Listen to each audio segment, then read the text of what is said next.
Oi, pessoal, boa tarde. Vocês vão achar meio estranho aqui que eu estou com uma luz, eu estou numa garagem, não consegui chegar ao local a tempo, mas quis muito dar as boas-vindas aqui na escola, ao grupo que vai falar hoje, né? Eu sou Nancy Tami, estou vereadora e diretora da escola, e também a gente faz questão de falar para fazer um convite para todos que estão assistindo hoje, todas que entraram, para que participem da escola, que é um espaço do Legislativo, para promover a cidadania, para trazer conhecimento. Todas as pessoas podem participar, independente de cor partidário, de não ter partido, local que mora, que tragam temas, e cada um com a sua experiência, seja acadêmico ou não, para participar dessa grande, grande corrente pela cidadania, pela participação, pela inclusão.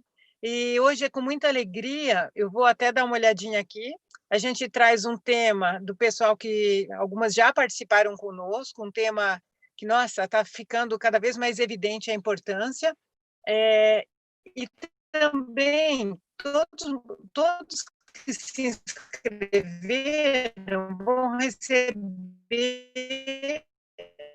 um e-mail, né, importante, que devolva o curso para ter o certificado da escola, atividades presenciais, e hoje a gente está até o final do ano. Então, que entrem no site, Ana, que a Secretaria da nossa escola vai colocar aqui no chat, que sempre tem os cursos novos, e tudo que foi feito na escola até agora tem o canal do YouTube. Então, a ideia é dar transparência, mais de 200 conteúdos no canal do YouTube para vocês participarem. E aí, falando um pouquinho e agradecendo já a participação, né, de hoje, nós temos aqui o tema, que é Tópicos para a Inclusão Escolar dos Estudantes, que segue uma alimentação vegana, como fazer isso, né?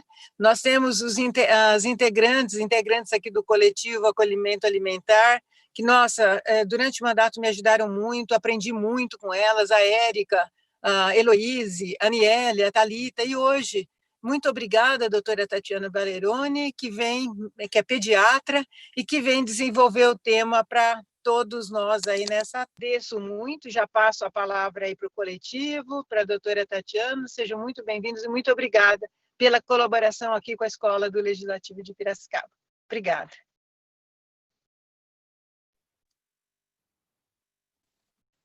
Obrigada, Nancy. É sempre um prazer estar aqui na Escola do Legislativo com todo mundo. Obrigada a todo mundo que está participando hoje, através do YouTube ou então aqui do Zoom. E nosso coletivo, né, o Coletivo Acolhimento Alimentar, se vocês puderem abrir as câmeras para as pessoas verem as carinhas de vocês, nós desenvolvemos ações aqui na cidade de Piracicaba, já desde 2017, como coletivo, né, antes disso como grupo de mães. E a nossa intenção sempre é tratar do tema de atendimento, né, dos alunos que têm restrições alimentares, seja por essa restrição seja por questões específicas de condições de saúde e também seja por questões de, né, como é o caso de dietas éticas, né, como é o caso do veganismo e vegetarianismo em geral. A gente trouxe aqui só uma contextualização bem rápida, né, para a gente poder situar vocês no tema de como que tudo isso se organizou no Brasil até hoje, então é bem rapidinho, para a gente entrar logo em seguida com a fala da doutora Tatiana, que vem nos ajudar, assim, imensamente a desenvolver esse tema.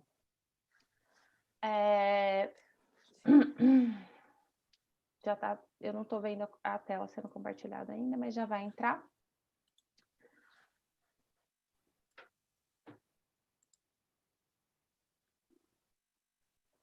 Se vocês tiverem alguma dúvida, as questões vocês podem colocar no chat, né? Tanto aqui no Zoom quanto no YouTube.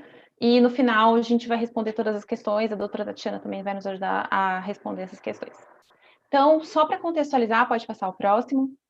A gente vai falar um pouco, então, sobre como fazer a inclusão desses estudantes que têm uma alimentação vegetariana estrita, né? Começando a explicar um pouquinho sobre o Programa Nacional de Alimentação Escolar, que é um programa que existe no Brasil desde a década de 50, né? Inicialmente ele era bastante... não estava estruturado ainda como um programa alimentar, fazia parte de uma campanha nacional de merenda escolar, porque a gente tinha uma questão da fome aqui no Brasil, E esse programa passou a se chamar Programa Nacional da Alimentação Escolar em 79, e ele passou a ser gerenciado pelo FNDE, Fundo Nacional de Desenvolvimento Escolar, em 1998.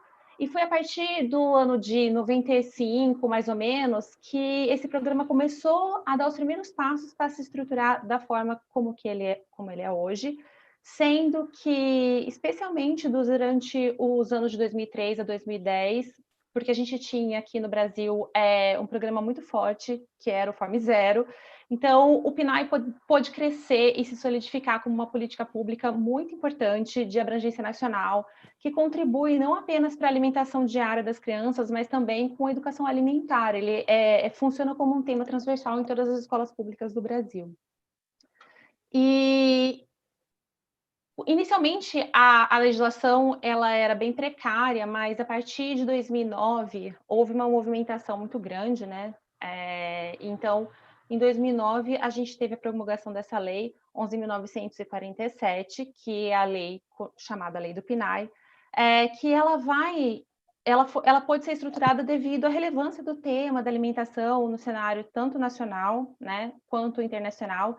E ela foi construída a partir de um esforço muito grande, intersetorial, e também a articulação do CONSEA, finado CONSEA Nacional. Essa legislação, ela traz caráteres muito importantes, porque além de universalizar o atendimento, ela detalha como as verbas federais vão ser distribuídas nas unidades administrativas dos estados e municípios, e ela traz dá uma importância muito grande para a aquisição da agricultura familiar, né, dando prioridade para assentamentos e quilombolas, indígenas, né, para a aquisição dos alimentos através dessas situações.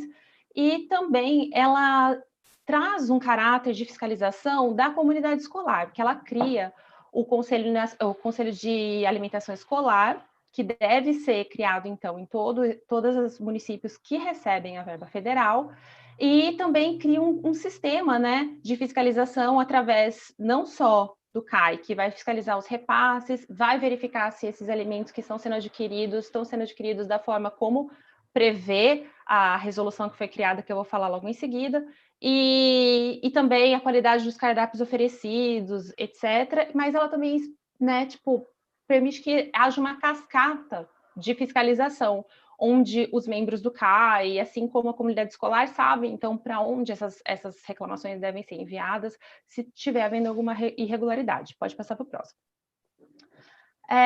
Então, logo depois da criação da legislação, a gente precisa entender que a gente estava num cenário político que favorecia, né, essa legislação ser criada da maneira que ela foi, né, que muito bem estruturada.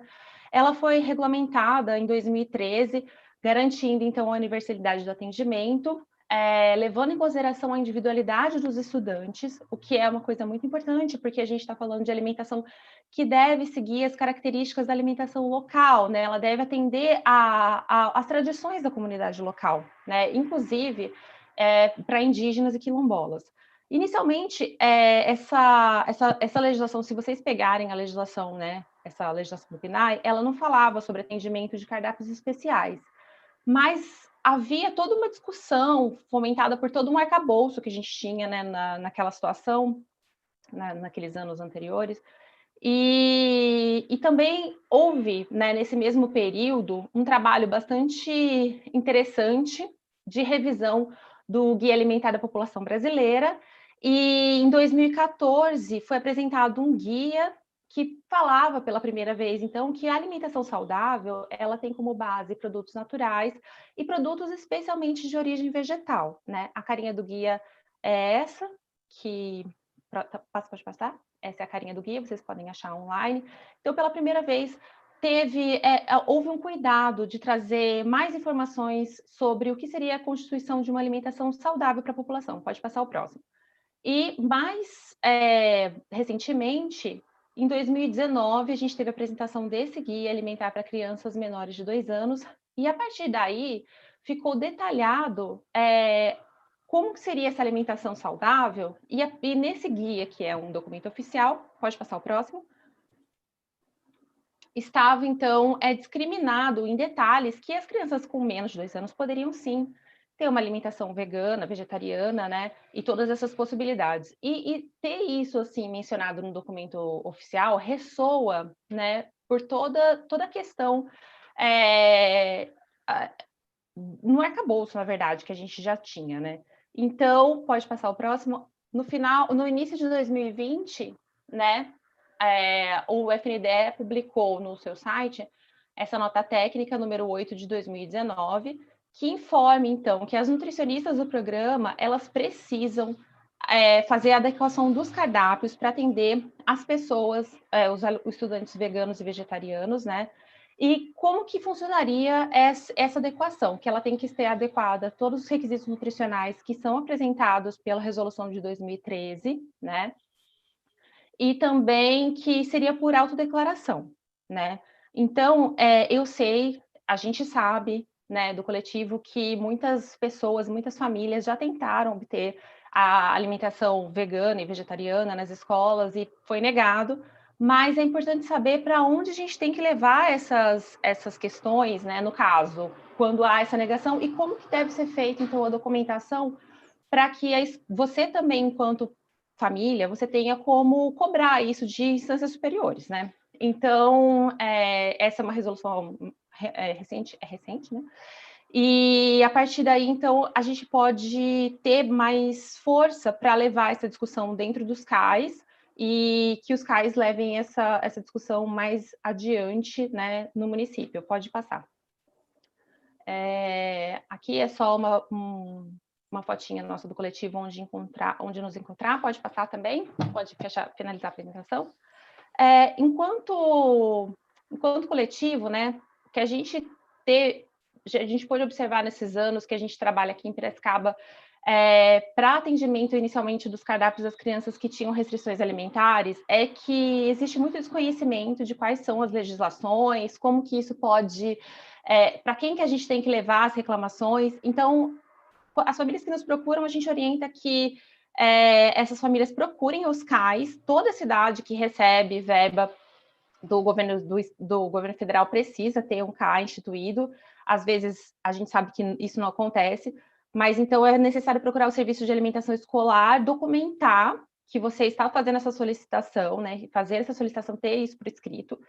E a partir daí, então, acompanhar o processo para ver se essa alimentação vai ser dispensada da forma como é preconizado.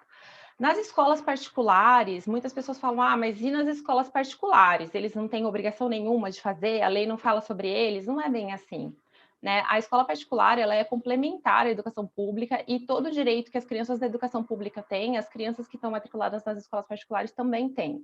A gente sabe que às vezes é preciso gastar muito mais saliva e é um esforço muito maior, mas a gente recomenda que as pessoas que têm uma alimentação vegana e vegetariana procurem, por exemplo, a Sociedade Vegetariana Brasileira. No site deles existe um parecer jurídico onde você encontra toda a legislação que fundamenta essa solicitação. E tudo isso deve ser apresentado de maneira escrita e protocolado nas escolas, e as respostas que vocês precisam solicitar é que sejam por escrito também, para que a partir daí vocês possam trabalhar com essas respostas e fazer realmente com o direito dos seus filhos valerem. Então, acho que era isso que a gente tinha para apresentar, assim, bem rapidamente, para não cortar muito a explicação da doutora Tatiana. Se você, alguém do coletivo, quiser acrescentar mais alguma coisa, nós estamos disponíveis, né? Principalmente no Instagram, a gente responde todas as mensagens. A gente faz orientações, assim, na medida do possível, para pessoas de todos os locais do Brasil, fazendo orientações de aonde vocês podem achar essa documentação, qual a melhor forma de apresentar e quanto tempo vocês podem esperar uma resposta, para a gente formar uma rede, né? O mais importante é que a gente entenda que, como é um direito, acho que, como mãe de criança alérgica, né? Que eu sou mãe de criança alérgica, eu acho que a gente precisa sempre ir atrás dos direitos dos nossos filhos. Então, é direito que nossas crianças tenham uma alimentação, né, especial porque elas são alérgicas, mas também é direito das famílias que são vegetarianas e veganas que as crianças tenham uma alimentação adequada ao que elas acreditam. E é muito importante que os veganos e vegetarianos se fortaleçam nessas solicitações. A gente sabe o quanto é difícil, mas a gente está aqui para ajudar na medida do possível.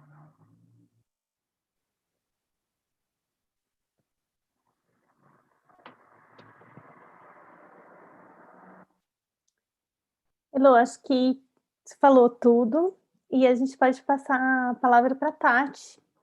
E depois a gente conversa mais com dúvidas e, enfim.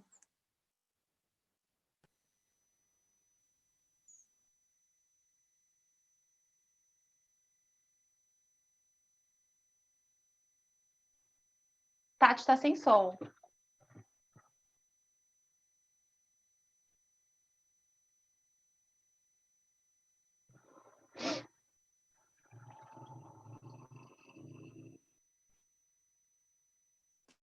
E agora? Agora sim, agora sim.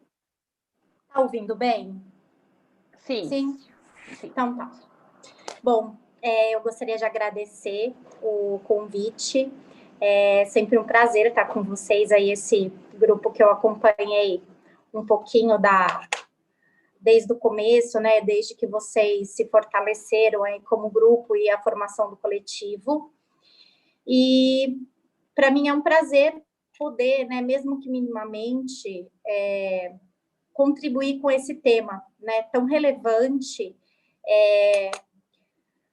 para que a gente possa, né, fazer valer o direito dessas crianças e dessas famílias que têm, né, a escolha, né, do vegetarianismo ou do veganismo e que possam ser contempladas, né, como já tem esse respaldo, né, legal, que elas possam ser contempladas e que as suas escolhas sejam respeitadas. É uma coisa que a gente vê que é muito comum acontecer, e eu, como pediatra, vejo muito isso, uma resistência, né, das próprias famílias se declararem como vegetarianos ou veganos, né? A Elô falou um pouco disso, né? De que a pessoa se autodeclarando vegetariana ou vegana, aquela família, já seria o suficiente, né? Para ter direito à alimentação escolar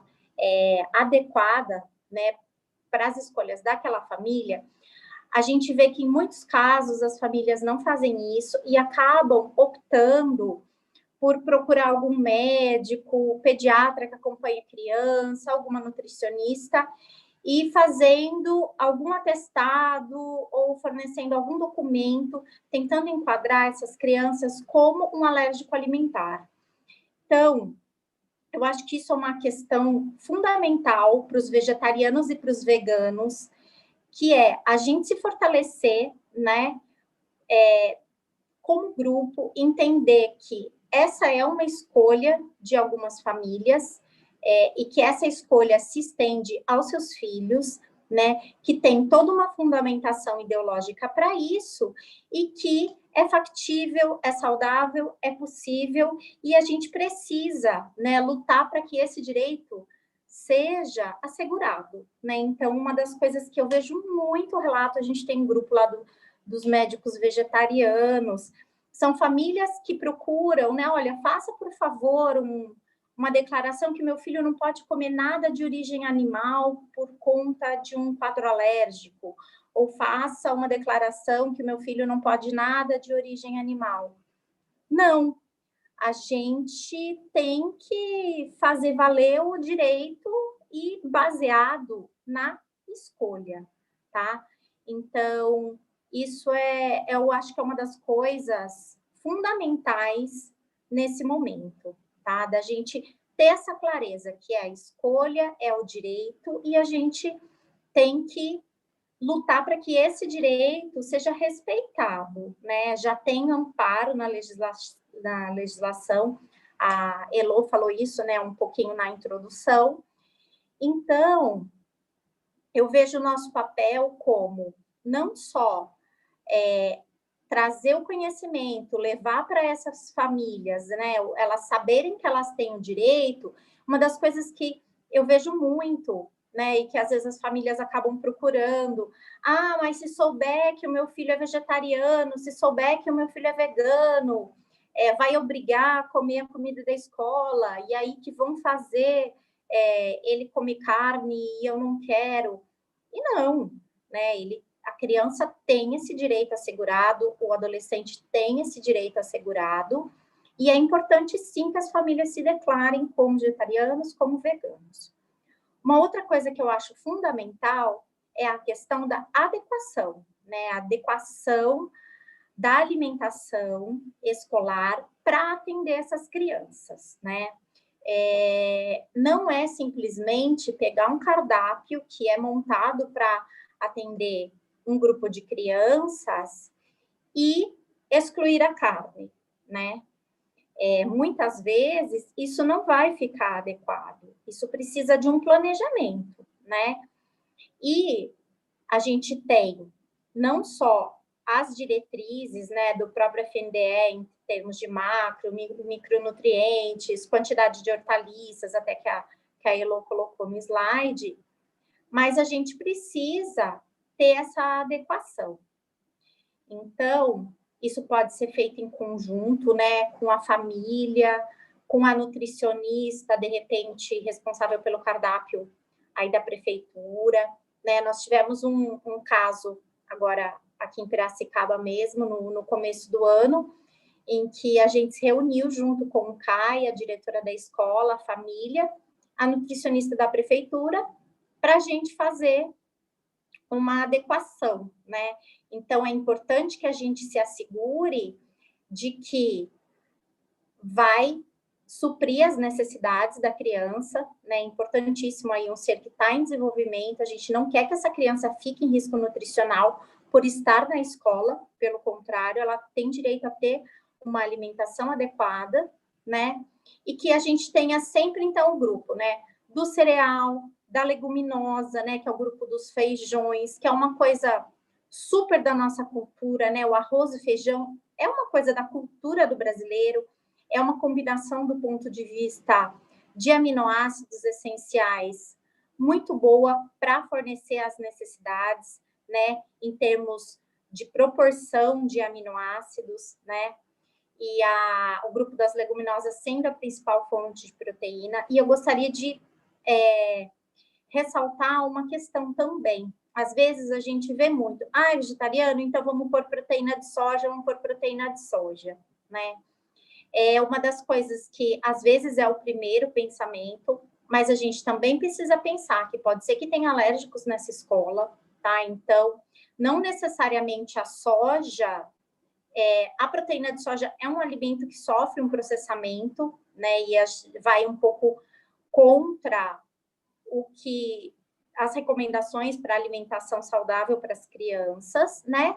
E a gente tem feijão, que é uma coisa nossa, brasileira, da nossa cultura, o grupo dos feijões, uma variedade, com um monte de diferenças regionais, mas que, ao meu ver, acaba sendo o mais óbvio aí na substituição, né? Digamos assim, da carne.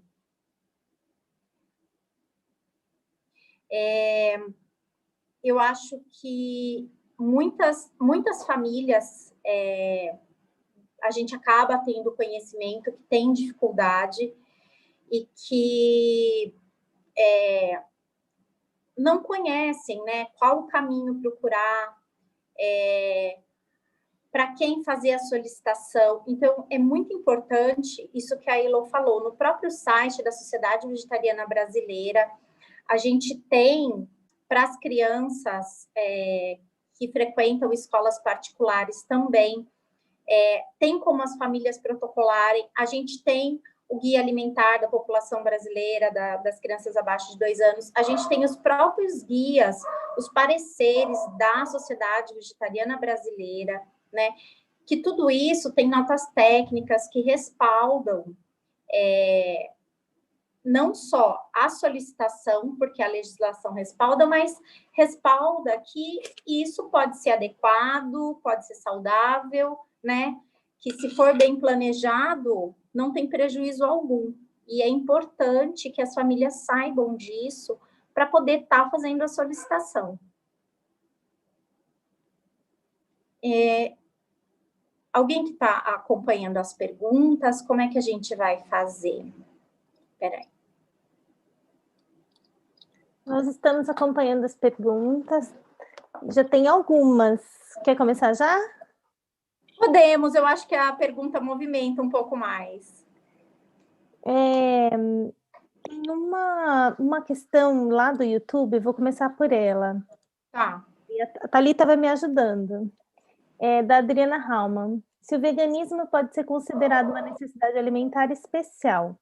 Ela pergunta isso porque exatamente a Lei 12.982 de 2014 atrela a atenção nutricional a estado ou condição de saúde entendido como patologia. Bom, do ponto de vista médico, ele não é atrelado a uma patologia, tá?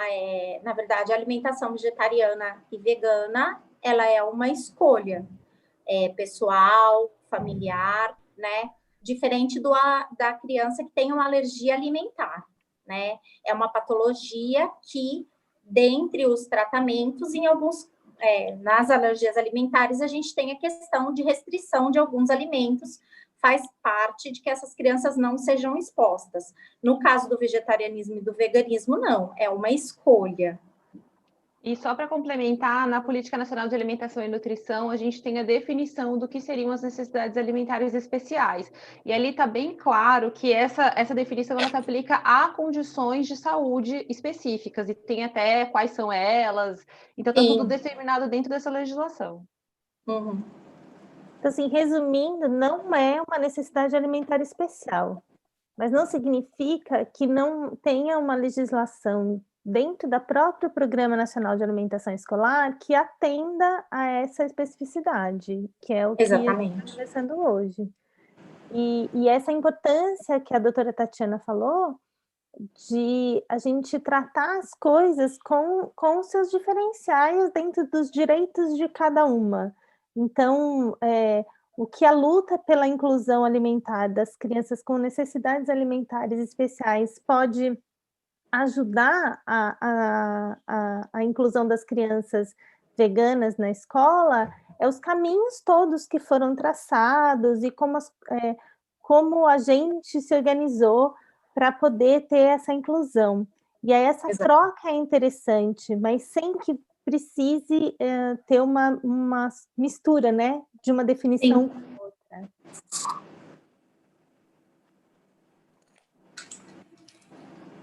Quer que eu faça a próxima pergunta já, Tati? Pode fazer. Tem uma pergunta assim, a escola pode barrar o envio de alimentação de casa? Tem alguma explicação se essa alimentação é da escola pública ou particular, porque tem diferenças? Tem. Eu não te ouvi, Elô. É porque, assim, existem diferenças se a alimentação, a gente está falando de alimentação da escola pública ou se a gente está falando da escola privada. Eu acho que a Érica, que ela faz parte do Conselho de Alimentação Escolar aqui de Piracicaba, ela pode falar um pouco mais a respeito disso. Ok. São duas coisas diferentes. Bom, a escola... Vou começar com a escola privada, que é mais simples, tá? A escola privada, ela tem a autonomia para decidir se deixa ou não deixa as crianças levarem alimentação de casa. Ela pode deixar e pode não deixar. E isso está envolvido com a ideia de educação nutricional. Então, a escola pode decidir, escola privada pode decidir que os alunos não levam comida de casa, porque o momento da alimentação é um momento educacional e que todos estão ali aprendendo juntos, enfim. Mas, ao mesmo tempo, isso significa que ela vai se adequar a atender às necessidades culturais de escolha e de saúde das famílias ali envolvidas. A escola pública tem outras questões envolvidas, né? Então, a primeira parte muito importante da gente começar falando, quando a gente fala sobre alimentação na escola pública, é que ela é um direito. né? É um direito da criança na escola pública ter alimentação adequada ao que ela precisa e adequada às questões culturais da família do lugar onde ela vive. Dito isso, é muito importante que a gente lute por ter esse direito garantido, né? E muitas vezes a escolha por levar o alimento de casa, ela é uma escolha para solucionar um problema, né? Então a escola pública não está conseguindo me atender porque a minha família é vegana ou porque o meu filho tem alguma alergia, e aí leva o alimento de casa. Nós trabalhamos para que, se isso for necessário, seja necessário por um curto período de tempo, um período que seja de adaptação de todos, família, escola, prefeitura que fornece alimento, empresa, se for terceirizado, enfim. Exatamente porque é um direito. Aí temos também envolvida nessa questão uma questão de sanitária, que é a qualidade daquele alimento que vai e chega na escola e é armazenado por um tempo, etc. e tal.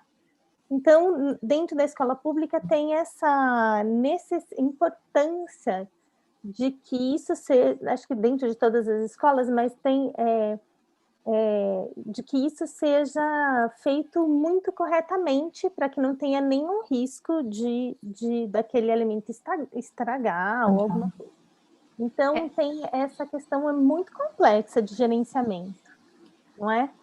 E eu queria desculpa, Érica, eu te interrompi. Não, pode falar. É porque, assim, a gente tem que tomar cuidado, às vezes, na escola pública, especialmente, de como que a gente quer que os nossos direitos continuem sendo direitos, né? Existe toda uma discussão sobre se a gente começar, a partir do momento que tudo isso é opcional, o direito se torna opcional também. Então, assim, a gente tem detalhes muito pequenos que às vezes fazem muita diferença, especialmente para as pessoas que não têm como oferecer esse alimento, mandar esse alimento, entendeu? Então, assim, essas coisas são todas muito tênues, e o que a gente sabe é assim, existem, como a gente recebe, que todos os municípios recebem uma verba federal para executar a alimentação escolar, certo? E é direito de todas as crianças receber aquele alimento que tem uma série de requisitos nutricionais que precisam ser cumpridos. Então, assim, se você estiver mandando da sua casa, você vai ter que garantir que aqueles alimentos cheguem naqueles requisitos nutricionais, entendeu? E tudo isso precisa estar muito bem, tem que estar tudo muito bem conversado, porque o que acontece? Eu posso dizer pelo ponto de vista da gente que é mãe de alérgico. Em alguns municípios que não estavam adaptados para receber a alimentação das crianças com necessidades alimentares especiais, né, de alergias, intolerâncias alimentares, abriu-se a possibilidade, né, através de legislações específicas, daquelas famílias recusarem, através de um consentimento, né, tipo um termo escrito, falando assim que estou recusando a alimentação escolar e vou providenciar essa alimentação de casa. Aí tem uma série de fatores nutricionais e várias requisições que a próprio Serviço de Alimentação Escolar faz para que essa criança seja seja atendida, né, dentro do horário de aula, né, garantindo aportes adequados de nutrientes, etc. Então, isso existe em algumas situações, por exemplo, quando existem crianças anafiláticas, por exemplo, e você não conseguiu ainda fazer uma maneira daquela criança, por exemplo, se é anafilática a leite, você mexe com leite em pó na escola, então você estaria expondo essa criança. Então, existe isso para quem é alérgico, né? Tipo, existe essa possibilidade de fazer essa recusa do alimento, mas ao mesmo tempo, o que as famílias das crianças com alergia alimentar vêm percebendo a cada dia que passa é que enquanto a gente não for visto como um problema que precisa ser endereçado, a gente não existe. Então, a luta tem sido nesse sentido, para que as escolas reconheçam que existe uma diversidade alimentar e que ela precise se adaptar aos novos tempos, ao novo público que está nessas escolas. Então, eu queria trazer isso também como uma coisa para a gente pensar quando a gente Por exemplo, no meu caso, por exemplo, sou vegana, mas não consigo, eu quero mandar comida, eu quero. Então, como fazer isso de uma forma que você esteja amparado, entendeu? Também, porque tem toda uma questão legal das pessoas que vão servir essa alimentação. Se seu filho passar mal na escola depois, ele fica com uma intoxicação alimentar, e aí como faz? Então, tem várias coisas que precisam ser conversadas. É importante levar isso para além da escola. Não é com a diretora que a gente vai discutir isso, a gente vai discutir isso com quem gerencia o programa de alimentação escolar. Então, se a gente não tem esse diálogo ali dentro, a gente precisa levar isso para o CAI e pensar junto, dentro daquela comunidade escolar, junto com o CAI, junto com todo mundo, como a gente vai fazer para atender a todos esses interesses de uma forma segura, né, também. E levando em consideração que uma criança vegana, ela tem que ser, as pessoas têm que olhar para ela e saber, não, essa criança é vegana, ela tem uma alimentação diferenciada, a gente precisa respeitar isso também. Tem mais 2 perguntas aqui, que acho que dá para a gente juntar. Se o veganismo não é uma ANAI, não está respaldado pela lei que determina que os estados e municípios são obrigados a atender, os estados e municípios podem não atendê-las? E a segunda pergunta, né, se possível, eu gostaria de estender essa pergunta para o atendimento nutricional às crenças religiosas. O PNAE determina o seu atendimento? Bom, se alguém quer falar alguma coisa sobre isso? Porque, assim, não está enquadrado como uma ANAI, mas não significa que uma nutricionista, né, na verdade, assim, a nutricionista ela tem várias competências dentro do Conselho Federal de Nutrição que ela precisa cumprir, né? A nota técnica, ela vem nesse sentido, de reforçar para a profissional nutricionista que ela precisa atender todos os cardápios. Essa nota técnica, ela está inserida dentro da questão do FNDE de fornecimento de cardápios escolares. Ela não está porque, assim, uma coisa que eu não falei, porque não cabia aqui, é que a Lei 11.947 de alimentação escolar, ela não fala de alimentação para alérgicos e celíacos e diabéticos, ela não fala sobre isso. Tanto que, durante muito tempo, quem tinha alguma questão de saúde ficava num grande limbo. Aí o que aconteceu? Em 2014, a presidenta Dilma assinou uma lei que falava especificamente sobre isso, que era uma lei que ela mudou um parágrafo da legislação 11.947. Então, foi incluído um parágrafo adicional onde se fala a respeito das NAI. Então, a partir daí, as NAI estavam contempladas dentro do PNAE de uma forma orgânica, né? Por que isso não aconteceu com o veganismo ainda? Existe todo um processo histórico para que a gente inclua determinadas coisas ou exclua determinadas coisas da legislação. E, além disso, a gente precisa estar num cenário político favorável, né? Então, assim, a gente pensa, a legislação é de 2009, ela foi regulamentada em 2013, em 2014 ela passou a atender às necessidades alimentares especiais com cardápio diferenciado. Aí, a gente teve o guia que começou a falar, então, que a alimentação saudável era, sim, uma alimentação com base em alimentos vegetais. Aí, depois a gente teve um outro guia dizendo que as crianças podem, sim, ser veganas e vegetarianas. Isso foi em 2019. Agora, a gente está em 2020 com uma nota técnica dizendo que as nutricionistas precisam atender. Mas e se eles não quiserem atender? Eles podem não querer atender? Por isso que quando a gente faz todo esse caminho, é preciso que as famílias elas tenham toda a documentação. Então, assim, eu estou declarando que sou vegano.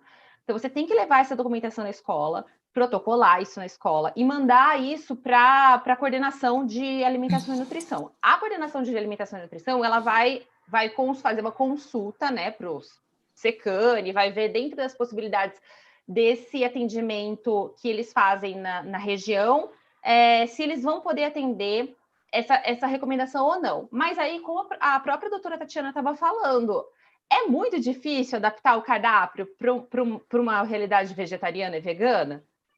Não é muito difícil. Possivelmente, a escola já faz compras que provavelmente elas já vão estar ali, né? Por exemplo, hoje, como a gente tem atendimento de crianças alérgicas, então é muito comum já ter fórmulas especiais à base de soja, à base de arroz. Então, mais uma criança que fosse inserida dentro desse contexto já não seria assim uma compra extraordinária que você teria que fazer de um alimento, sabe, só para aquela criança. Então, já estaria contemplado.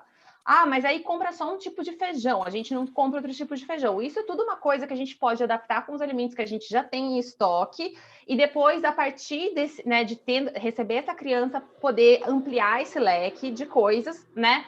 Então, assim, a nutricionista que é responsável técnica, ela vai ter que pensar dentro dos alimentos que ela tem, o que ela pode usar para compor esse cardápio, né, que atenda os requisitos nutricionais, e não simplesmente falar, nós não vamos atender. Porque, inclusive, quando ela fala nós não vamos atender, ela vai precisar dizer por que ela não vai atender. Precisa escrever isso. Não é simplesmente, ah, eu não vou atender e pronto. Não, vai ter que estar muito explicado por que não vai ser atendido. E aí, a partir daí, essa família tem direito a essa resposta por escrito. Essa família precisa levar essa resposta por escrito para o CAI e discutir dentro do CAI o que está acontecendo naquele município que eles não querem entender aquela criança, se realmente existe uma restrição tão grande de pessoal, é tão difícil assim. O CAI vai verificar, porque o CAI, a gente não explicou aqui, mas o CAI ele tem um grande papel dentro do PNAE.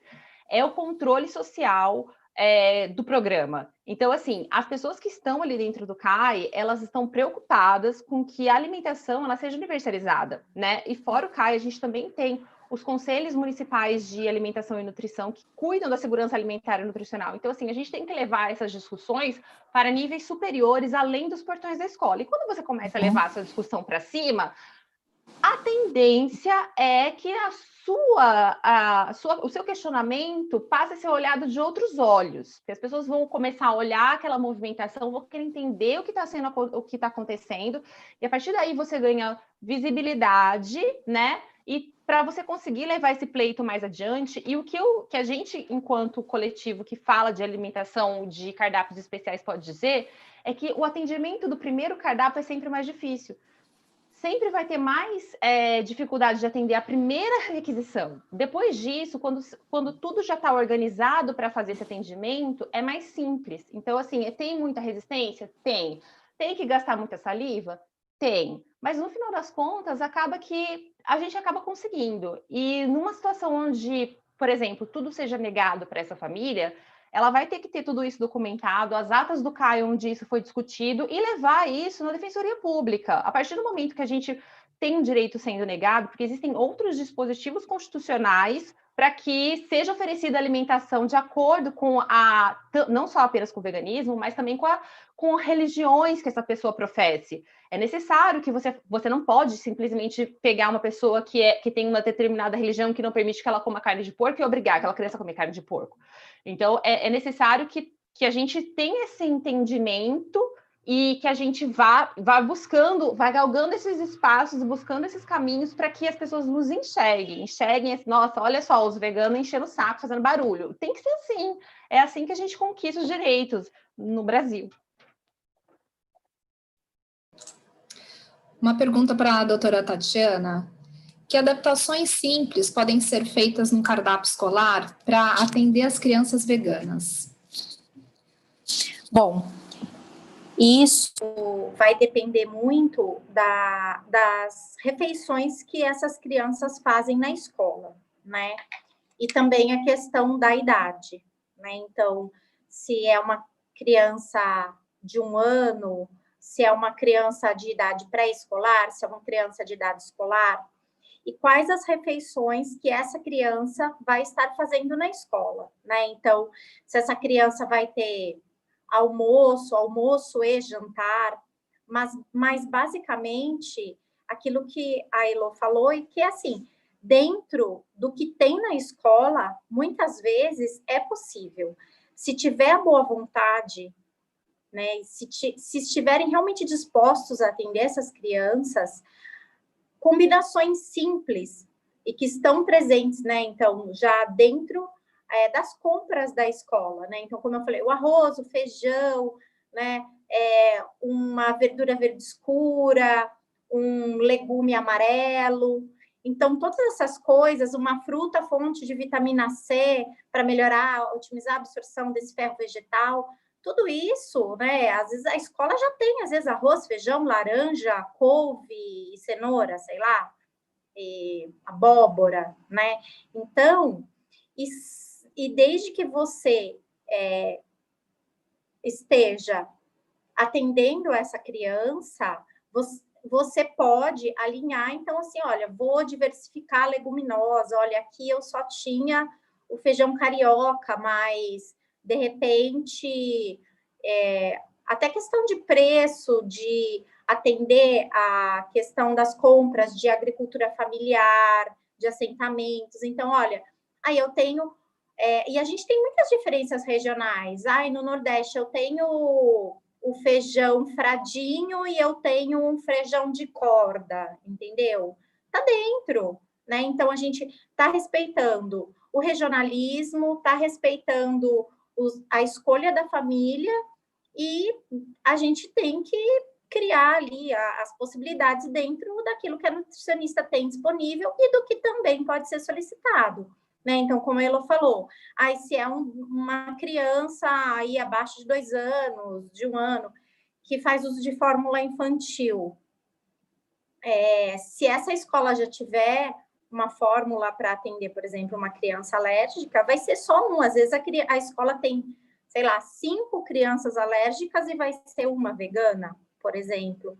Então, é importante a gente ver dentro do que tem e nas possibilidades de compra, né? Que geralmente não são coisas mirabolantes, são coisas simples, e é para ser simples, porque é para ser minimamente processado, é para ser o alimento natural, tem que ser vegano, vegetariano, ir de acordo com as escolhas da família, mas também tem que ser saudável, também tem que cumprir as recomendações de promoção de saúde, né? Muitas crianças fazem aí 70% da refeição dela numa semana dentro do contexto da alimentação escolar. Então, é fundamental que atenda às escolhas, mas que também seja saudável, seja adequado. Agora, doutora Tatiana, a nutricionista, ela está apta a fazer esses cálculos de substituição, ou isso deveria vir do médico, do pediatra da criança? Na verdade, o profissional mais habilitado para isso é o nutricionista, né? Quem faz prescrição de dieta, prescrição de cardápio, quem elabora cardápio, não é uma atribuição médica, é uma atribuição dos nutricionistas, né? Então, na verdade, a pessoa mais qualificada, capacitada e, inclusive, tecnicamente, que é apta a fazer isso é o nutricionista. O que acontece é que, muitas vezes, os nutricionistas não têm formação para atender e fazer essas adequações, né? Mas, no caso, por questões culturais, hoje a gente vê que, com o aumento do número de pessoas vegetarianas, veganas, dentro das faculdades, né, de nutrição, estão sendo inseridos mais aí, mas hoje a gente vê, por exemplo, a própria Sociedade Vegetariana Brasileira oferece direto cursos para nutricionistas que trabalham junto ao Sistema Único de Saúde, de atualização, né, e de capacitação para atender vegetarianos e veganos, né? Então, às vezes a pessoa não tem essa capacitação, mas ela pode também procurar, né? E, claro, a gente pode sempre fazer uma rede de apoio e pode contar com a ajuda de outros profissionais, mas o profissional capacitado para isso é o nutricionista. Tem uma outra pergunta. Se a alimentação à base de vegetais é mais em conta, mais barata, causa menos impacto, afeta menos o meio ambiente, possibilita suporte nutricional semelhante, por que adotar a dieta escolar com carne? Se a ideia é reduzir gastos, não faria mais sentido adotar essa alimentação à base de vegetais como padrão da escola? Eu acho que é uma questão complexa, né? Porque eu acho que tem também a questão cultural, né? Das famílias que trazem o hábito, né, de comer carne. Então, assim, existem até programas isolados aí de merenda escolar vegetariana, né?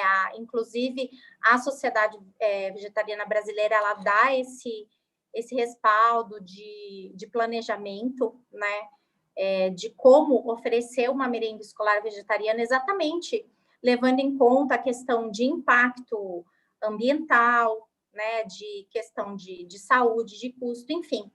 Porém, você vai esbarrar em outras questões, né, que é a questão da aceitação, dos hábitos das outras famílias, as questões culturais. Então, é uma coisa que, assim, eu não vejo facilmente implantado para todo mundo, pelo menos por hora. Tem várias iniciativas, né, mas está tendo bastante dificuldade exatamente porque você também esbarra na questão, tem a questão, essa criança pode comer carne em casa, né? É uma questão, porém, às vezes essa criança não tem comida em casa. Então, a gente também precisa ter esse olhar, né? Às vezes, a criança, as refeições que ela faz são todas na escola, no período em que ela está na escola. Dá para ser adequado? Claro que dá, né? Mas eu acho que aí é uma questão muito mais abrangente. Eu só queria colocar que, na verdade, essa questão de redução de gastos é uma coisa que a gente não, na verdade, não condiz com o que tem vindo a partir do PNAE. Recentemente houve um aumento na verba, né, per capita, né? Então foi aumentado o per capita das crianças, obviamente é um valor irrisório, mas a gente está pensando em compras gigantescas, né? Então, assim, o per capita acaba sendo mais baixo.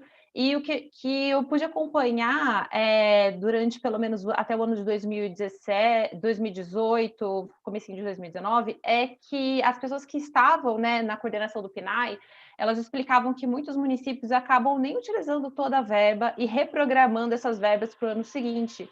Então, não é uma questão que falta dinheiro para comprar os alimentos. Muitas vezes são as escolhas feitas pelos profissionais e de quais tipos de cardápios são oferecidos é que não estão muito bem, assim, adequadas, né? A gente está falando de profissionais muitas vezes que são de carreira, e nem todos os estados e municípios do Brasil existem nutricionistas que são responsáveis técnicas do PNAE, embora seja uma obrigatoriedade, existem alguns lugares que isso ainda não acontece. E mais recentemente, foi publicado agora em maio, uma resolução número 6, né? Resolução número 6 do FNDE de 2020, que começa a valer após a pandemia do coronavírus, que ela vai aumentar ainda mais o fornecimento de alimentos in natura, frutas e hortaliças, então tem todo um detalhamento sobre isso, inclusive detalhamento de quantas porções de carne devem ser oferecidas por semana, restrição de produtos carnes, de diversas salames, essas coisas, né, e ultraprocessados em geral. E açúcar também, uma diminuição muito grande do oferecimento de açúcar a partir do ano que vem. Eu estava aqui respondendo algumas questões da Ana Laura Hegman pelo bate-papo que a gente estava aqui discutindo, um pouquinho sobre fórmulas, leites vegetais. A Ana Laura perguntou sobre ultraprocessados, se a família pode recusar ultraprocessados, e eu estava falando exatamente isso. Ultraprocessado já nem era permitido, não era. Os processados agora tiveram uma diminuição ainda mais radical dentro do cardápio escolar, nessa última alteração do PNAE, que vem seguindo o aprofundamento do Guia Alimentar brasileiro, né? O Guia Alimentar da população brasileira, tanto que a gente teve alguns ataques ao Guia da população alimentar da população brasileira recentemente. Então, assim, os processados vão ter ainda menos espaço dentro dos cardápios escolares, inclusive pães, biscoitos, essas coisas, e o açúcar ainda menos. Então, acho que o açúcar virou uma vez por mês, uma quantidade assim mínima, que necessitou grandes alterações, principalmente nos pequenos lanches que as crianças tomavam, porque da ideia do leite com achocolatado, né? Acabou, leite com achocolatado, vai ter que ser outra ideia. Então, dentro disso, o oferecimento dos alimentos é muito mais de alimentos naturais, e frescos, e isso pode facilitar esse diálogo.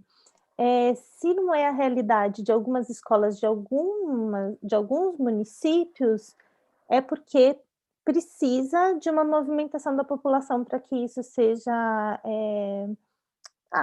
seja feito à risca. Então, o controle social exercido pelo CAI, pelo Conselho de Alimentação Escolar, ele não é fechado apenas nos membros do Conselho de Alimentação Escolar. Geralmente, o conselho é formado por poucas pessoas. Então, é sempre necessário que as questões e o acompanhamento da sociedade seja feito muito de perto pelas famílias que estão ali envolvidas. Então, essa é uma briga, entre aspas, a ser comprada por todos nós, né?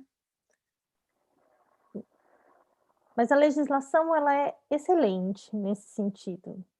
E essa alteração que entra em vigor no próximo ano, ela é bem interessante nesse sentido de aumentar ainda mais a presença dos alimentos frescos no cardápio escolar. E como você mesmo falou, Érica, precisa estar em cima e precisa cobrar. Então, se eu estou vendo que está sendo oferecido um alimento que não condiz, se está sendo oferecido, por exemplo, cachorro quente na escola, eu sei que aquilo não faz parte, eu, enquanto mãe, preciso fazer a denúncia para os canais corretos, eu preciso fazer uma denúncia para o CAI, e a partir dessa denúncia do CAI, eu preciso que isso seja formalizado e preciso acompanhar o desenrolar disso. Não basta eu falar, eu não gosto, tenho que ir atrás e tenho que, né, acompanhar isso.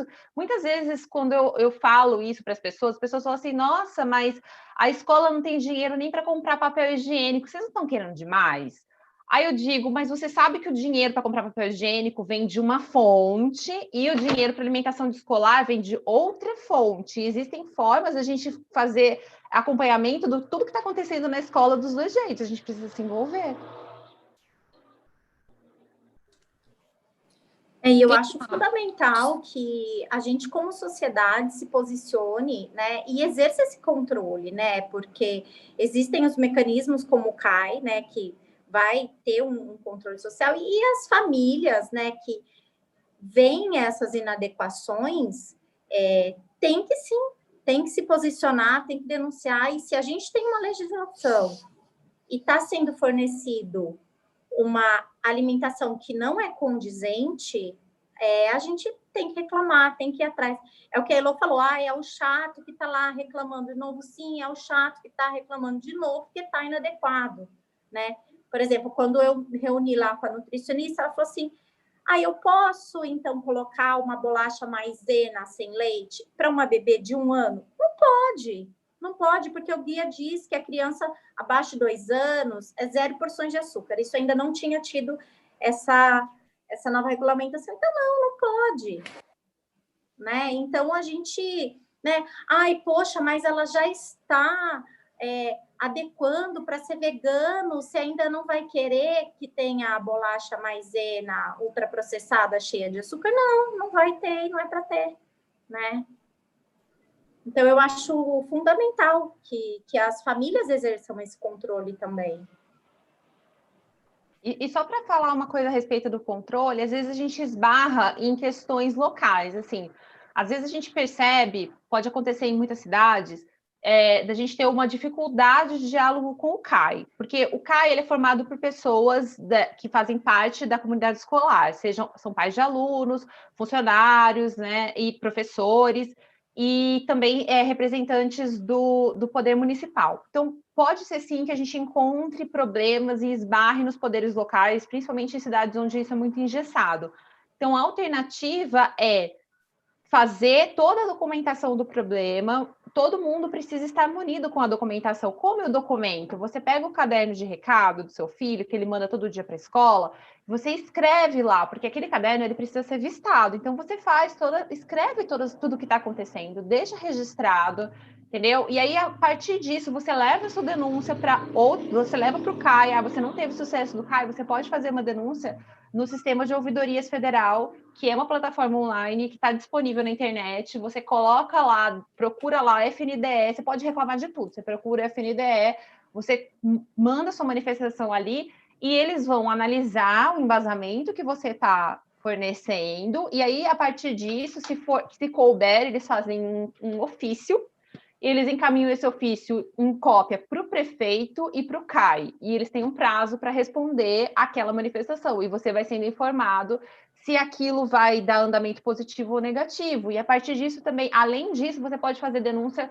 para o Ministério Público, né? Se você está vendo que está realmente tendo uma irregularidade muito forte, é obrigação fazer uma denúncia para o Ministério Público, para o Tribunal de Contas, dependendo do tipo de questão que a gente acaba encontrando, tropeçando no caminho. Quando a gente começa a ir atrás dessas coisas, a gente encontra coisas graves. Então, é importante fazer essas denúncias e, assim, exercer seu papel de cidadão.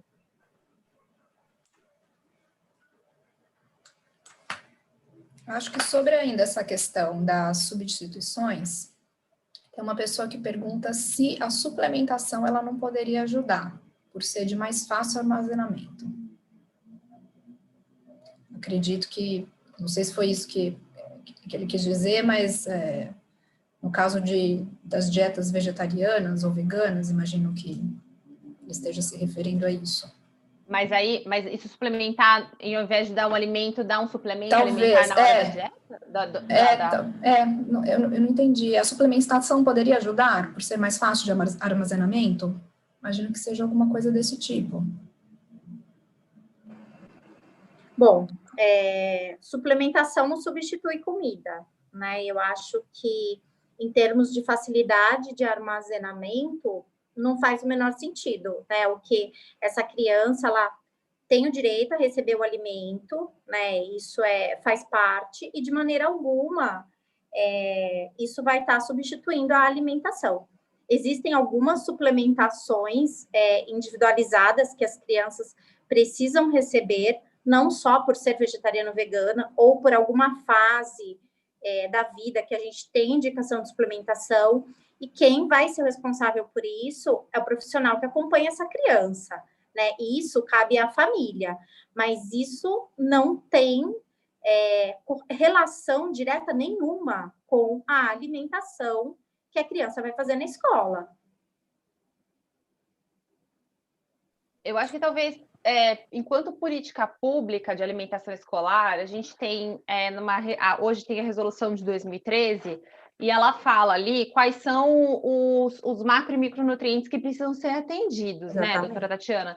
Então, assim, vamos pensando assim no Brasil, como você mesmo colocou, o que tem que ser feito é um trabalho com essas pessoas que cuidam da alimentação escolar, para que elas entendam e tenham maior bagagem para trabalhar dentro dos cardápios, porque depois o CAI vai avaliar o cardápio de acordo com o que está escrito na lei. A merenda escolar precisa disponibilizar os cardápios com todos os macro e micronutrientes, tudo discriminado, para que o CAI possa olhar aquele cardápio e ver se está cumprindo a legislação. E porque também a alimentação faz parte da educação alimentar, né? A gente quer que as crianças aprendam a comer e não medicalizar a infância, né?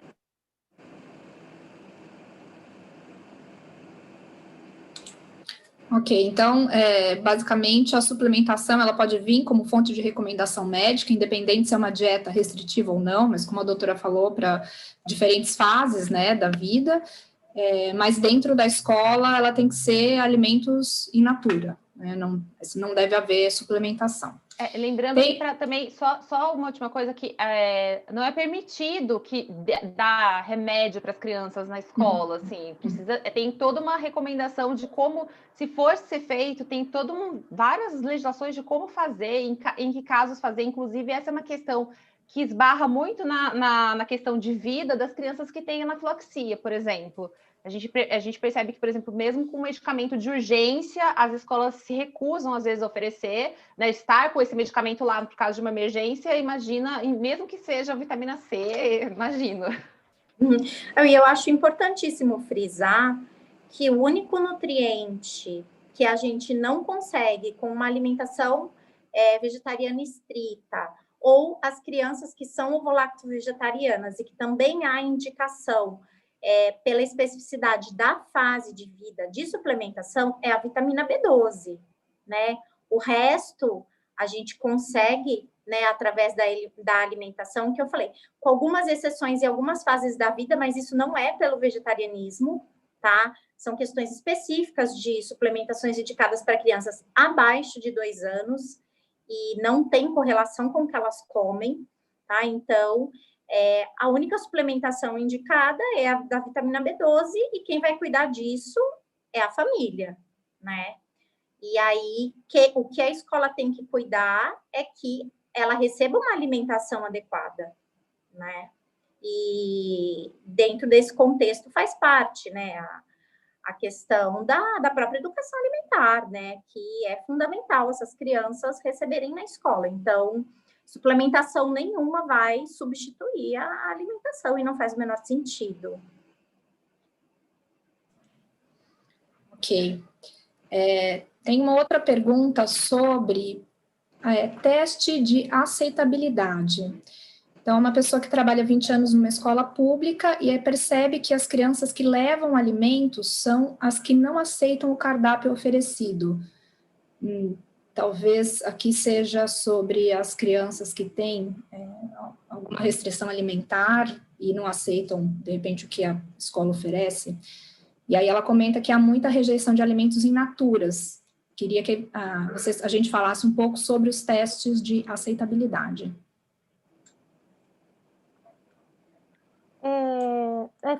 Foi na conversa sobre levar alimento, né?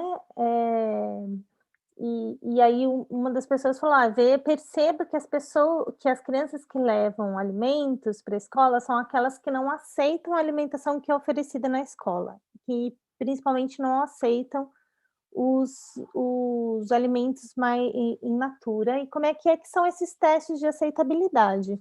Então, para montar o cardápio da alimentação escolar, as divisões de alimentação, né,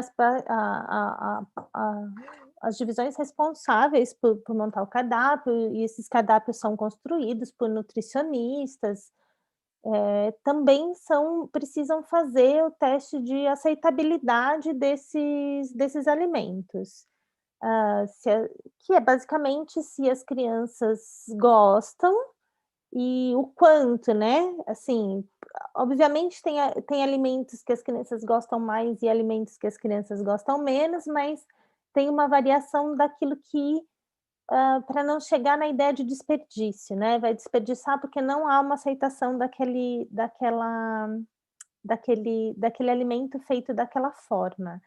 Então, anualmente são diversos testes de aceitabilidade feitos por quem é o responsável por organizar a alimentação escolar, que é geralmente a prefeitura, ou alguns municípios têm a empresa terceirizada, também precisa fazer esses testes de aceitabilidade, e vão compondo o cardápio nesse equilíbrio entre tudo aquilo que precisa ser oferecido, porque a alimentação escolar também é uma questão pedagógica, como a doutora Tatiana falou, a gente está falando de um aprendizado de se alimentar e da educação nutricional que acontece dentro da escola, toda a legislação envolvida com essas características que a gente já comentou, e o que é aceito pelas crianças que têm uma relação com a cultura regional também, enfim. Aqui em Piracicaba, por exemplo, o cuscuz é super aceito nas escolas, e outros que não são muitos. Então, quando que essa aceitação ela vai esbarrar numa recusa de uma quantidade muito grande de crianças a comer e que vai virar um desperdício, e que também vai virar que naquele dia as crianças não vão ter se alimentado o necessário, lembrando também que tem muitas crianças que fazem as principais refeições dentro da escola pública. Então esse equilíbrio entre essas ideias. As exceções são exceções, né? E aí aquela criança que não come nada é um outro problema que vai ser endereçado de outras formas. Quer complementar, doutora Tatiana?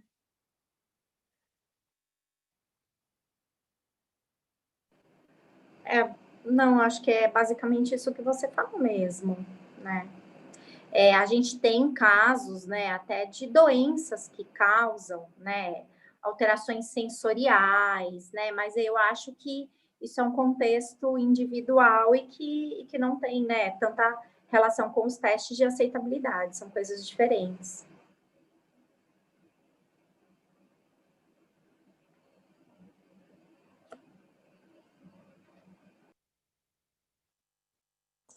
Tem duas outras questões aqui. Em caso de escolas particulares, doutora Tatiana, você tem acompanhado alguma escola que tem adaptações para crianças veganas? E como é que tem sido essa conversa?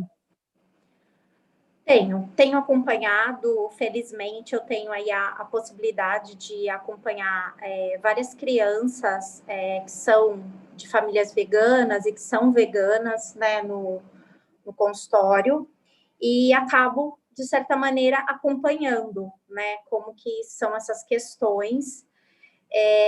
O que eu percebo é que nas escolas em que tem uma preocupação maior que a alimentação seja saudável, em que é restrito levar o lanche de casa e que aí, então, a escola se preocupa em oferecer um cardápio aí de maior qualidade em termos nutricionais para essas crianças, eu tenho percebido bastante abertura das escolas em relação a acolher e adequar os cardápios para essas crianças, né? Porém, em algumas outras escolas, a gente ainda tem entraves muito difíceis, né? Porque muitas vezes essas crianças levarem o lanche da escola, a gente esbarra em outras questões, como, por exemplo, crianças que são alérgicas, crianças que não podem ser expostas, às vezes, a alimentos que são levados. Então, escolas em que a alimentação, assim, é totalmente dependente de cantina, e a gente vê muitas inadequações, muitas cantinas de escolas particulares que não seguem as recomendações. Então, assim, a gente vê essas duas realidades, escolas bem abertas e que abraçam essas famílias e que se adequam, e escolas que a gente tem dificuldade. Pelo menos essa realidade que eu tenho acompanhado aqui em Piracicaba, tenho troca em outros grupos, né, de profissionais, tanto de nutricionistas quanto médicos, vegetarianos, e a gente vê que varia muito, de acordo principalmente com a realidade regional, né? Mesmo que sejam escolas particulares, a gente vê que tem muito a questão da individualidade de cada escola e a questão também regional. Doutora, eu gostaria que você falasse um pouco sobre o uso da soja para substituir alguns alimentos dentro das dietas veganas e vegetarianas. Só uma dúvida, Thalita, a sua pergunta é em relação à adequação às questões do uso da soja ou exposição, sim, por exemplo, pela presença da soja com a possibilidade de crianças alérgicas? Sim, como você tinha comentado, parece que é bastante comum essa substituição, né? Sim. Assim, atrelar a soja, então já faz o bife de soja, o leite de soja, né? Dentro dessas dietas, né? Como é que você vê isso? O que você acha dessa presença grande de soja dentro das substituições nas dietas veganas e vegetarianas? Uma coisa assim, basicamente, eu não acompanho muito isso, não vejo isso acontecer muito nas famílias, tá? Hoje, a gente vê a soja é um dos representantes do grupo das leguminosas, né? A gente tem uma variedade muito grande, então eu não vejo as famílias optarem por oferecer a soja de uma maneira excessiva, ou até entrando numa monotonia alimentar, que também não seria indicado, né, para essas crianças, mas eu vejo às vezes, culturalmente, é uma ligação forte que as pessoas ainda têm, né, da questão de, não come carne, come soja, né? Então, é uma coisa que eu acho importantíssimo frisar, que a gente tem um grupo aí das leguminosas, é muito vasto, né? A soja em si, tem vários estudos que mostram a segurança, né, do consumo para crianças, adolescentes, é uma dúvida que sempre surge para meninos, enfim. Mas é uma das coisas que eu acho importantíssimo a gente frisar que não é o único substituto, não é o principal substituto, e que a gente tem que tomar cuidado para não entrar numa monotonia alimentar, né? Então, a criança comia arroz, feijão e carne, essa criança vai comer arroz, feijão e soja, e proteína de soja.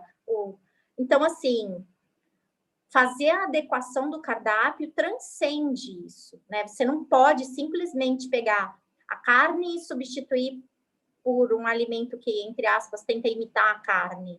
Não, né? E a gente vê que, às vezes, é uma substituição que é mais natural, que as pessoas têm, mas hoje, até com a própria diversidade de alimentos, né, de origem vegetal que estão sendo colocados no mercado, e também com o maior acesso à informação, com os próprios guias que estão sendo feitos para as famílias, né, a gente vê que essa questão da soja vem diminuindo. E no espaço escolar, eu acho que também cabe, né, as nutricionistas adequarem, né, e entenderem como se faz essa substituição, né? E também tem a questão aí da questão excessiva aí da soja, para a questão da exposição dos alérgicos, né? Então, é uma outra questão se pesar. Dá muito bem para você ser vegetariano e vegano sem comer soja, né? E tem o outro extremo de pessoas que acham que só tem que comer soja, né? Então, dá para adequar super bem o cardápio. Tem pessoas que são vegetarianas e veganas que têm um consumo extremamente esporádico de soja, né? Ou dos alimentos que contenham soja. Mais uma pergunta. Se você acha que há necessidade de maior acompanhamento nutricional de crianças veganas com relação a não veganas? Bom, a recomendação do acompanhamento é a mesma, tá? Para crianças tanto veganas quanto não veganas. A recomendação, por exemplo, da periodicidade das consultas de puericultura, por exemplo, que são aquelas consultas de rotina em que o pediatra vai ver o crescimento, o desenvolvimento, vai estar atuando como um promotor de saúde para aquela criança, isso não muda, tá? Na prática, o que eu acabo vendo é que muitas vezes, pela questão mesmo de você estar fazendo uma escolha que é diferente da maioria, né? Então, quando você opta por ser vegetariano e vegano e por oferecer, né? Óbvio que você vai passar esses valores para o seu filho, e então, dentro do contexto cultural da sua família, isso também vai estar presente para os seus filhos. Eu vejo que são famílias assim que buscam muita informação. E hoje a gente tem acesso, né, a bastante fontes de informação e fontes confiáveis, a própria SVB, né, o grupo, a Associação Brasileira dos Médicos Vegetarianos. Então, assim, tem várias frentes atuando e produzindo material, né, que essas famílias podem se informar, que essas famílias podem levar para o profissional de saúde que acompanha essa criança, né, e que dentro do conhecimento que ele tem, ele vai conseguir entender como ele vai conseguir acompanhar uma criança dessa, mas a gente hoje já sabe que a alimentação vegetariana e vegana, ela consegue fornecer as necessidades em todas as fases da vida, né? Então, consegue fornecer para a mulher que está grávida, para a mulher que está amamentando, para a criança na primeira infância, para o lactente, para o adolescente, para idosos, para pessoas que fazem esporte de maneira, inclusive, profissional, então, atletas profissionais de alta performance. Então, hoje a gente sabe da adequação, né? E, teoricamente, o segmento dessa criança é um segmento habitual.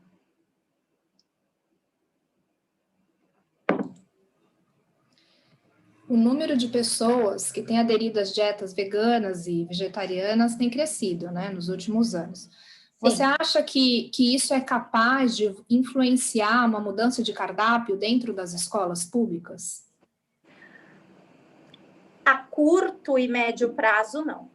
Mas eu acho que talvez no futuro, não só, na verdade, nas escolas públicas, mas eu acho que em todos os espaços como sociedade, né?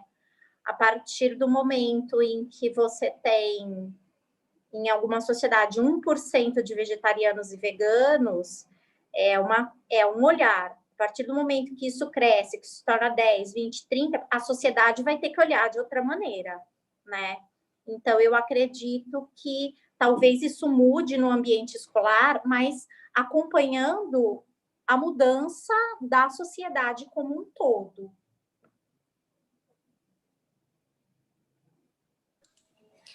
Você tem conhecimento, doutora, de algum programa de atualização do profissional nutricionista que seja gratuito para atender esses profissionais do PNAE? Sim, a própria Sociedade Vegetariana Brasileira, eles têm um programa que é gratuito para profissionais que atuam junto ao Sistema Único de Saúde. Então, todos esses profissionais, é só você ter uma comprovação de que você atua na rede básica ou em algum hospital ou em qualquer local que você faça atendimento do SUS, e a Sociedade Vegetariana Brasileira tem feito esse programa e tem capacitado muitos profissionais para atendimento e para adequação, né, da alimentação vegetariana em qualquer tipo de contexto, incluindo o ambiente escolar. A própria Sociedade Vegetariana Brasileira também tem, aí é um pouco diferente, é o programa da merenda escolar vegetariana, mas em que tem as diretrizes e adequações que também podem ser seguidas pelo profissional, e a gente tem os próprios manuais da SVB, né, da Sociedade Vegetariana Brasileira, que estão disponíveis gratuitamente no site da SVB, em que as famílias podem baixar, né, e também podem anexar como um material para esses profissionais. Até então, a gente tinha o guia só até 2 anos, agora a gente já tem o guia para as crianças acima de 2 anos, e que também pode servir como um material de apoio para esses profissionais estarem fazendo a adequação. Mas a SVB oferece sim, e é gratuito esses cursos, essas capacitações.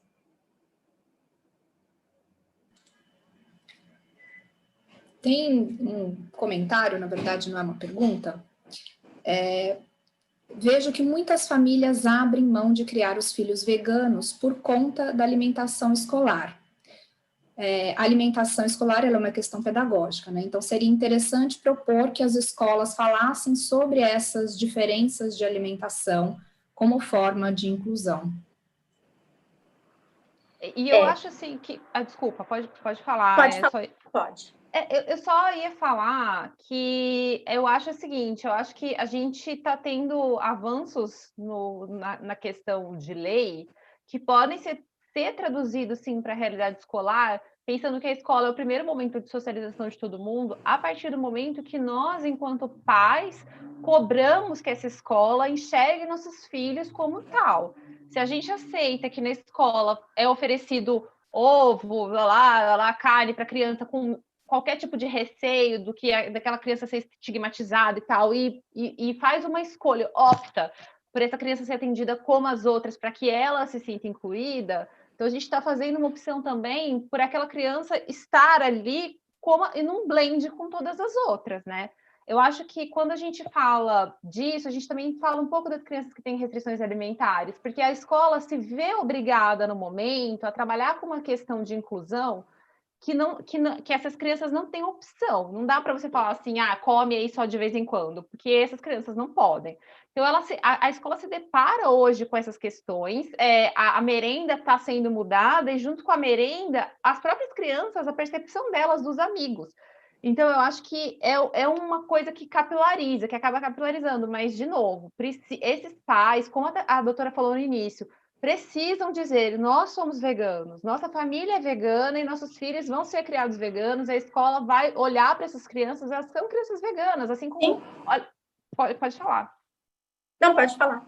Não, assim como crianças que professam religiões diferentes. Aqui na escola dos meus filhos tem uma criança de uma religião bastante diferente, né? Então, assim, é importante que as crianças olhem e entendam, porque é a partir do questionamento das próprias crianças que modificam as coisas. A gente teve uma modificação grande, a gente, né, percebeu, assim, que com as cotas das universidades, os temas das universidades que tratam de humanidades mudaram, assim, demais por questões raciais, e é uma coisa que acaba acontecendo quando a gente traz essa discussão para dentro da escola. E eu acho que essa questão transcende só as escolas oferecerem uma alimentação que vai no contexto da escolha dessa família, mas a inclusão é muito além disso. E eu acho que é importantíssimo que as famílias também briguem por essas questões, né? Porque não é só, meu filho vai receber uma alimentação, porque tem o contexto pedagógico da alimentação. Então, quando as crianças estiverem lá, no momento, essas questões têm que ser trazidas. Essas questões têm que ser trazidas para a sala de aula, né? E é isso que você falou, as crianças têm que ser vistas. Então, assim, o fulano é vegano, né? É uma escolha.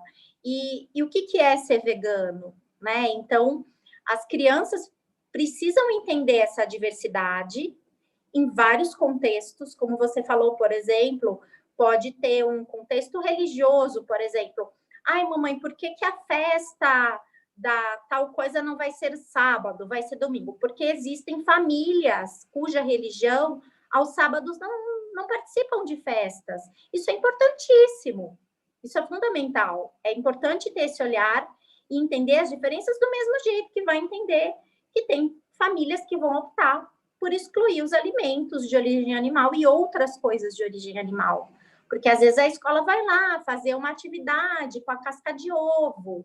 Então, como você vai incluir? Como você vai incluir essa criança? Né? Por exemplo, esses tempos atrás teve uma atividade que era feita, que eles estavam estudando sobre tradições da Páscoa, do bairro de Santa Olímpia, tal. Então, era o tingimento dos ovos, né? Então, eu achei fundamental que a professora e que a escola propusesse um outro tipo de atividade para o meu filho, sabendo que a gente não ia usar o ovo, né? Nós fizemos o processo, fizemos com as flores, mas a gente fez um outro material no formato oval, enfim. E isso é fundamental que as escolas estejam preparadas para acolher, não só do ponto de vista da alimentação, mas entender que, às vezes, vão ter atividades, inclusive, que essas crianças e as famílias vão ter restrição em relação a isso. Afinal de contas, a gente está falando da construção e da manutenção de um Estado democrático de direito, não é? E a escola, o acesso a essa discussão da diversidade de escolhas, ele faz parte disso. Sim. E aí, por isso, a importância também, queria aproveitar para reforçar a importância dos canais de participação de todos nessas discussões. Então, o canal mais aberto são os conselhos municipais, tem o de educação, tem o de alimentação escolar, tem o de segurança alimentar. E aí, como todas essas discussões, elas precisam ser inseridas nesses espaços. Esses espaços trabalham sob demanda, né? A gente preciso que tenha uma demanda da população para que algumas discussões sejam levadas à frente. Então, é importante que essas demandas sejam apresentadas de forma formal e acompanhadas pelas famílias.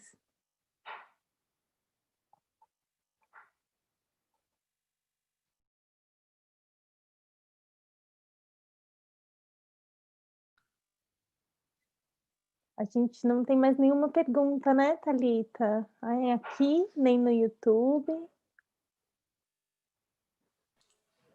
Não. Acho que podemos finalizar. E quer palavras finais, doutora Tatiana? Bom, uma coisa que eu gostaria de ressaltar é que as famílias que são vegetarianas, que são veganas, se posicionem, né, como vegetarianos, como veganos, e que lutem, né, pelo seu direito de inclusão, e não só no oferecimento, né, da alimentação escolar, mas em todos os outros âmbitos, né. Eu entendo que a gente pode se associar muitas vezes à questão, né, dos alérgicos. Eu vejo que, em termos de organização, em termos de estruturação, estão absurdamente à frente dos vegetarianos e dos veganos, e eu não acho que é legal a gente pegar carona no sentido de colocar o seu filho como sendo alérgico, sendo que ele não é, entendeu? Eu bato muito nessa tecla e eu acho que as famílias têm que lutar, sim, né, pelo seu direito e se posicionar, sim, mostrar que é uma escolha, é cultural, é da sua família, se estende aos seus filhos, cabe no seu núcleo familiar, e a sociedade precisa começar a entender que vai ter que acolher essas pessoas. Então, eu acho que isso é fundamental. Parar de ir no pediatra, faça um atestado que meu filho tem alergia alimentar. Não!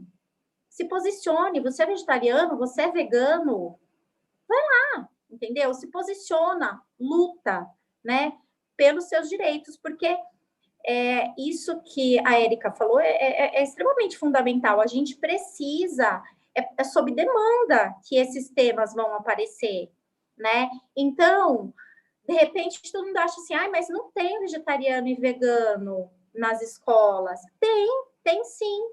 E essas pessoas precisam aparecer e elas precisam lutar pelos direitos delas, né? E não, de repente, ficar com medo. Mas o meu filho... se eu falar que é alérgico, aí não vai correr o risco de dar... Vai correr risco também, né? Existem... Eu, esses dias mesmo, tenho uma paciente que tem uma alergia alimentar e é uma escola que foi feito um documento e a escola esqueceu e ofereceu um alimento para essa criança alérgica, né?